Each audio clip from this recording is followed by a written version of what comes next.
S-400 ఈ పేరు వినగానే పాకిస్తాన్ ఆర్మీ ఎందుకు భయపడుతుంది? దీని యొక్క ప్రత్యేకతలు ఏంటో తెలుసుకుందాం. రష్యా నుంచి S-400 ఎయిర్ డిఫెన్స్ మెకానిజం అనేటువంటి ఈ సిస్టమ్ని మనం కొనుగోలు చేయడం జరిగింది.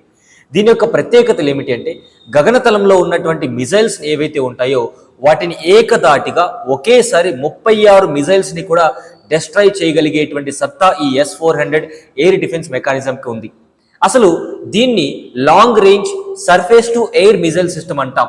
అంటే మనం సర్ఫేస్ నుంచి గాల్లో ఉన్నటువంటి మిజైల్స్ మన దేశానికి రాకుండా, మన దేశ భూభాగంలో హిట్ చేయకుండా ఈ డిఫెన్స్ సిస్టమ్ని ఉపయోగించినట్టయితే ఇది ఒక ఐరన్ డోమ్ మెకానిజంగా పనిచేయడం జరుగుతుంది.